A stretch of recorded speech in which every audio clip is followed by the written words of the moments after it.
Yeah, people, so everybody talking about this change to the coat of arms with the steel pan, right? And removing Columbus 3 ships. And I think people focusing on the wrong thing, as usual.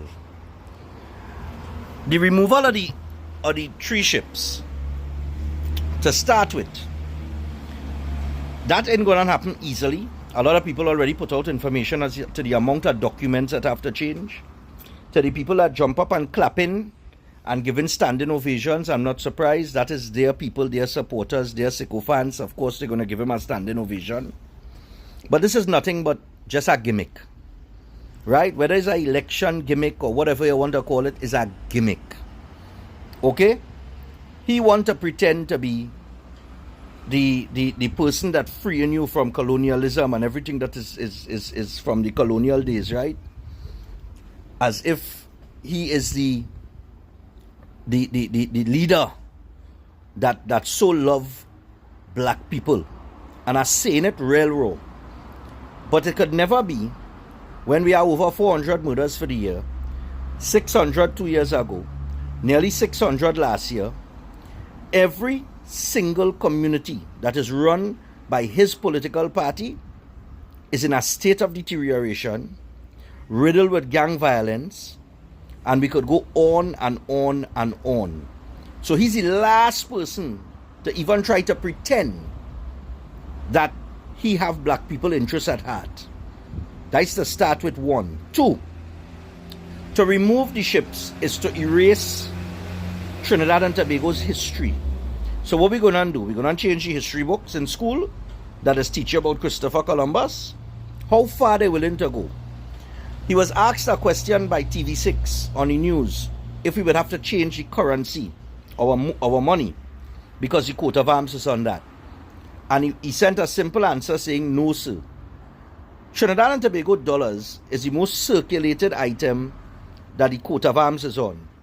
So if you have no intention to change that, which is circulated the most, then what's the point? Okay? Secondly, the changing of all these documents, like your passport, your birth paper, etc., etc., who paying for that? Will the public now have to pay out of their pocket to make that change? And then, well, don't even talk about lining up and going to the government offices to sit down and wait to get these things done. That is a whole task by itself, right? So there are many different things that have to take place, and it is going to be at an expense as well that we don't even know yet how much money it's going to cost for all that to change over. But putting that aside, because that is the secondary matter, the part that you're supposed to pay attention to is where he said at the end that this will be the first step, and when they get this done in 6 months' time, he's saying 6 months, and the 6 months is strategic, because we're in August, September, October, November, December, January, February. 6 months put you at February. Carnival is in March. Election, gonna call just after that. So he just pandering to his base with this gimmick. Alright? But let me get back to the matter at hand, the primary matter.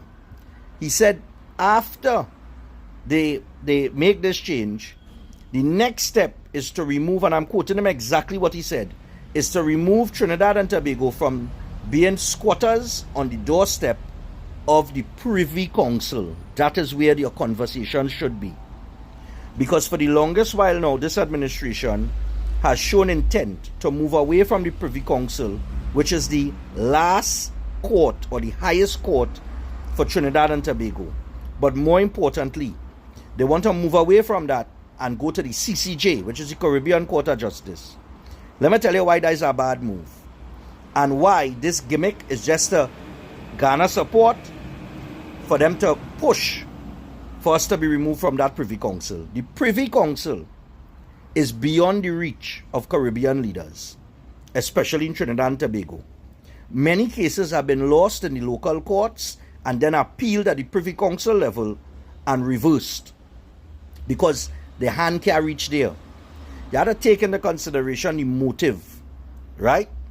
They have infiltrated the judiciary locally.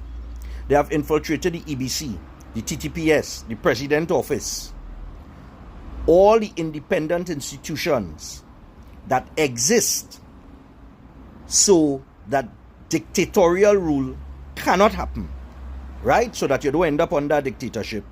They have infiltrated all of them. And the Privy Council is the last thing standing in their way, because the Caribbean Court of Justice, where the judges are appointed by Caribbean leaders, and we know that throughout the Caribbean, corruption exists. Caribbean leaders are some of the most corrupt people in the world, right? So do not think for 1 second that judges, magistrates, lords, whatever you want to call them, sitting on that Caribbean Court of Justice cannot be influenced by Caribbean leaders. And that is the motive. So go back and listen to what he said, and listen to the end after he talked about the coat of arms and the change. And you will hear the part where he talked about the Privy Council and removing us from being squatters on the doorsteps of the Privy Council. That is what we're supposed to be talking about.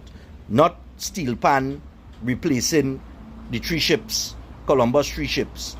Forget that. That's the sideshow. The main event is that Privy Council issue. Well, you have a good day.